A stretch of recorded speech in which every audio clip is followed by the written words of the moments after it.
we think back to Newcastle. I mean, 30 points clear is pretty special anyway, Bart. But just the eye test that we always talk about for this. I was at the ground. I was quite near the halfway line. And for me, the eye test says we dominated them. Yes, they had Isaac out and people will look to that. But we absolutely dominated this game with a superior team. It almost felt like we could have scored more goals if we needed to. We controlled the game, it felt, largely. Maybe a small bit at the start of the second half when we kind of still in the changing rooms. But Liverpool thoroughly deserved victors. Do the stats back all that up is the big question. I think largely, yeah. Those who listened to the UP the other night on this game, I think it's one of those where the top level, yeah, was 60-40 possession, 55-45 till outshot them, 12-3. They didn't have any shots on target, which is why PPDO doesn't work. You need a shot on target from both sides to score in that. PK box shots at 9-2, which is incredibly dominant. Penalty box touches not as much as you'd think, only 32 versus 18. So we will double them, but I'm just saying that that's a bit meh. That's a bit medium for us. If you look at what we've done against like Forest and Brentford, where we've hit nearly double that. So a little bit different. XG though, I mean, any game where you keep your position to 0.22 XG is an amazing game. They had no shots on target, so they don't get any post shot, which is the XOT. Threat wise, we kept again always say keep it down below 50, and you're doing very, very well defensively. So we got it at 20% conversion for threat to XG. Nice. Ours though, we only got 1.7 XG and 80% conversion. So in the last two games, where as much as I love the fact we won the last two games 2-0 by the way, it's only just over 2. I consider less than 1. So it's kind of like, and I don't think that's that far off what the eye test said either. I mean, like passes, we outpassed them. We had more touches. Yes, we were more successful. There's lots of things you can look at. And at half split, as you said, first half, 60-40 field till the 65-35. Second up is a bit more even, if I've been honest with you. But they didn't actually do anything tangible with it. But I will take your moment back. That first 15 minutes, or a little bit more than that, but they had a chance just after we'd scored. True. And football is often about, there's a lot of sliding door moments in football. Yeah. If Wilson puts that away, I would suggest it's an incredibly different game. Now, it's the only mistake that Canate made all game.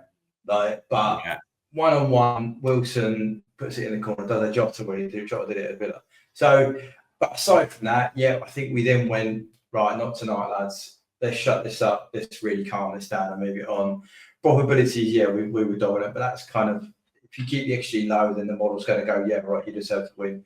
1-0, 2-0 being the most obvious scores, to be honest with you.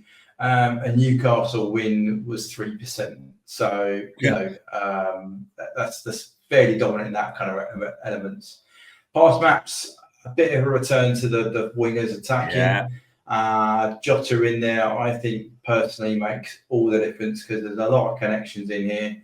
The only person who didn't connect with Jota was Mo directly. That's over 4 times, so it could have been there once or twice, but not in the pass maps. They were interesting how they every targeting area. They also, on average, had Gordon playing in the 9, which is probably something more ahead of Wilson. So that's a little bit weird, considering in previous games he had a good Konza, didn't he, or Trent? That's right. So something that could have been they wanted to have him around Grav. Grav didn't have a great game at St James's, so maybe. But for whatever they tried, I don't think it worked that well because Gordon's great in the wide. I don't think he's very good in the tight spaces in the 10. A bit like Diaz, to be fair. Diaz, I think this game he was electric because he's on the wing, right? He's just doing the stuff that Diaz wants to do. I don't think Diaz wants to be a 9. He wants to play left wing. So that's really good. In terms of on the ball, where do we get the ball? Where do we move it around? The pleasing thing for me for this game was our ratios of how long we kept the ball in different chains was back to being a bit more balanced. So we had like 30% in the very low, which is like 5 maximum chain, 20 in the 5 to 10. And then we had the most dominant amount of possession was in a chain that was over 16 passes, which shows you we were sort of stringing moves together. And we just haven't done that for a while. It's been a while since we've been like that.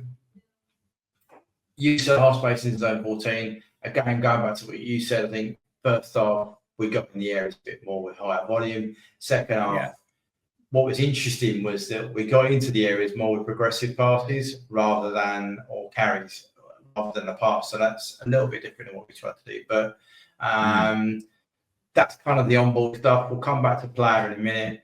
Where do we create threat from? Well, left-hand side, you saw all the pass out, loads of players around there. You had Mac, you had Diaz, and that is shown to them. They create a lot of threat. But again, what we're very good at doing, we were doing probably first block of 10 games, is attack down the left and then switch it back to the right. And then Mo would have an opportunity or create something. And that's kind of what this pattern is. Create threat down here, swing it back here, and then there'll be an opportunity. And Mo, in this game, didn't do a lot of creation, but he was on the end for maybe the final ball or the little ball inside or that kind of thing. So there's lots to like about that. Newcastle tried to get in at our left-back area, which is interesting. Teams normally target a right-back area. I actually thought Costa's played pretty well, to be honest with you. So he did it right for us there. In terms of off the ball, we normally start slow. So PPD are better, right? So that's the number of defensive actions per opposition pass. So we actually started pretty down well, which I think the eye test for me definitely. The first half an hour, we were like zippy. We were trying to win it back. Our passing was 1-2s. And that's what this graph says. This basically says we were only allowing 2 passes before a defensive action or less than that. So that's really good. Whereas conversely, they were allowing us to get up to about 10 and nearly 9 and didn't really start pressurising us until about 25 minutes on, which is they were already goal down. So, so some difference in approaches. Our targeting defensively, defensive actions, we generally were looking higher. So we were down the left, targeting quite high, which we were pickpocketing off their fullback, who's not bad. I can't really know the right back. Livramento. That's it. Good player, but we target him. That's nearly 16, 20 defensive actions in that kid's area. We were proper targeting there. Left-hand side with Hall, is it, the youngster who's quite good. Conversely, we didn't as much. He's probably got just short of under 20 defensive actions. So, we definitely targeted the left back to get at him. And therefore we could then get Diaz in and overload with Costa if we needed to, or Jota was in and around this area a lot as well. So that's kind of an interesting thing we did. And particularly in that first half, you'll see high amount of targeting in that left back area. Second half, kind of let him up a little bit less off. Again, second game in a row, we've had a really good off the ball pattern. So we've won it and tried to get it into areas, which is something we just simply weren't doing. We were doing, but wasn't very effective. Second half, we went back to a bit of a longer game. On and off the ball, I thought we had some good periods. I mean, any game where the opposition's XG line looks like that, you kind of had a good game, right? I think there's lots to like about it. All of our shots were in the width of the goal as well, which is, again, something to be apart from Mo, maybe. But that's a return to what we were doing early season. We were very disciplined in where we were shooting from. So, I think generally speaking for me, a good performance on and off the ball. I would just suggest that for me, like that amount of threat, I would have expected more XG to be produced or better quality chances. You're really into left half space there, really into the final third, and yet we only create 1.7 XG. So that's the only criticism for me. Is I think the number of times we played a ball in and it hit the heel of our player in front, or it didn't quite run. You must have seen that 3 or 4 times in the first half.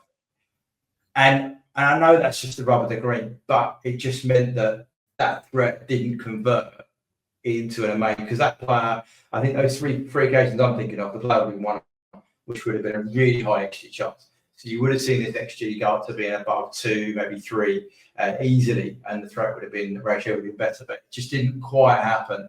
But the way we got there was superb. We went back to being a quick forward pass, knock it sideways or knock it back, side, back, forward. It was that kind of pattern again. So whenever there's a forward pass, it's either set back or to the side again. We were doing that in little triangles, and Newcastle just couldn't live with us at times like that. So I do think Diaz was it's the best I've seen Diaz play for nearly 6 months, I would say. Really good performance. Dom was good. I'm not knocking that hell like that. But I just saying Diaz for me was exceptional, the way he got into the box, carried the ball, carrying it from deep, did everything you wanted him to do. And the ball he found with Dom was exquisite. I mean, there was 6 players between him and Dom, and yet he puts it perfectly where he needs to, and then Dom shanks the finish. But it is what it is, and he goes in and won that. So I thought both sides of the game very, very well, bar that sliding doors moment with the Wilson chance. Yeah, could have been a different alternative reality out there. And it is interesting what you say. That was when you think back now, you heard and it is uber critical on this, people, by the way, as we're saying it, but that ball where almost it hit Diaz's heel and it hits Szoboszlai's heel, and Salah, you could tell both times was thinking, that's a freaking double pair of assists you've robbed me of there, type of thing. But such is the nature, and this is literally a very, very small thing, because we are chasing perfection, it seems like, with this team at the moment. And there is a comment in the chat panel which I'm going to ask it you, and I'm going to have a go at the analysiswish.com version, and then you're going to correct me. But I'm going to have a go anyway, Bart, for this. That Helior's saying there, what I cannot find when I look upon the stats pages are how much each player's run at any given match. I looked upon the Newcastle players being completely drained at the end of the match. What I saw with this, and again, it's eye test whether the stats bear it out, if we can answer this, Bart. We controlled the ball. They were shuffling from side to side. They were running backwards, moving around shape. And you could see as the game went on, especially into what you up boys talk about as garbage time, they just looked exhausted from having to shuttle across, chase back, almost not get any joy. Does that bring into it a little bit that why we're running less this season maybe is because we are controlling the ball like that so much more? Oh, 100%. I mean, up until probably the period that everyone got a bit worried, should we say, we were able to get ahead, just control it and make the opposition run. If you listen to Under Pressure, I think Simon's got the exact numbers, but basically Newcastle outrun us that game by 6K, which is half a Premier League player. And they also had sprinters, which is a bit unusual because normally we would do that. So I can't remember the top people. So they did run more. The reason it's not in the stats pack for people to ask is that is proprietary data. I can't even get that. So I get that through some contacts in the industry, should we say. So it's very difficult to get the exact running, and even Si won't get you the half splits. If you watch Champions League, they're available on UEFA.com.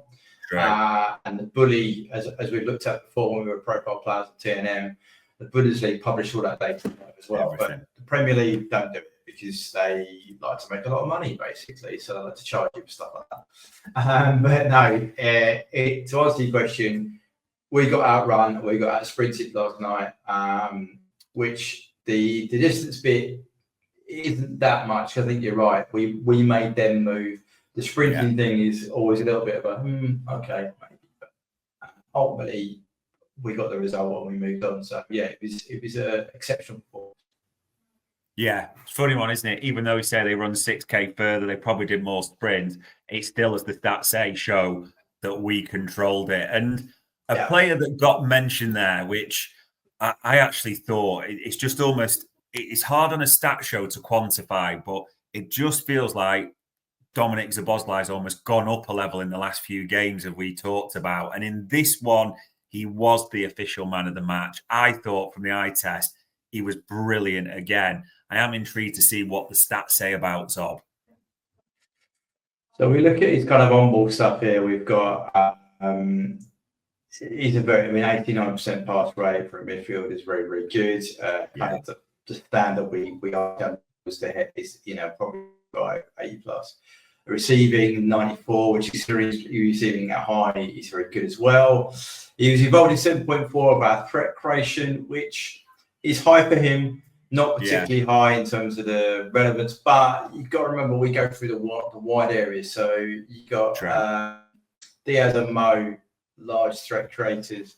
Costa's in at 12%. It's decent. I mean, it's below Robbo. Robbo's only about 60. So, and Trent having slightly more conservative game, should we say? Although he got robbed of an absolutely amazing goal where he feeds it through, and then Mo spins it around the corner, and Diaz misses a sitter. To be honest with you, that would have put his threat through the roof, because that would have been a phenomenal goal. But anyway, get back to Dom. So yes, Dom was very good. Looking at his penalty box touches. So Dom, what's in here? Here we go. So he got 1 in the box, 22 final third, and 33 in the middle, which is good. His dual rate was 70%, very good. Didn't attempt any aerials, which is fine. Had about 35 carries, which is the best for a midfielder, bar anybody actually. So that's very, very good. His connections for Dom, connections, and his most efficient was Mo, funny enough, because he played next to him. And then he had a different time between him and Trent. So some of that is the hitting his heel thing between Trent and Mo and that kind of thing. So there's some bits there. So I thought it was a good, don't get it wrong, I'm not knocking Dom. I thought it was a very good performance. Looking at his metrics here, he's above 4, 2, 3, he's above 4 out of 7. A very good performance. I profiled Mo because I thought he had another exceptional performance, and he is above all the metrics. 7 above 7 and 7 metrics is not too bad.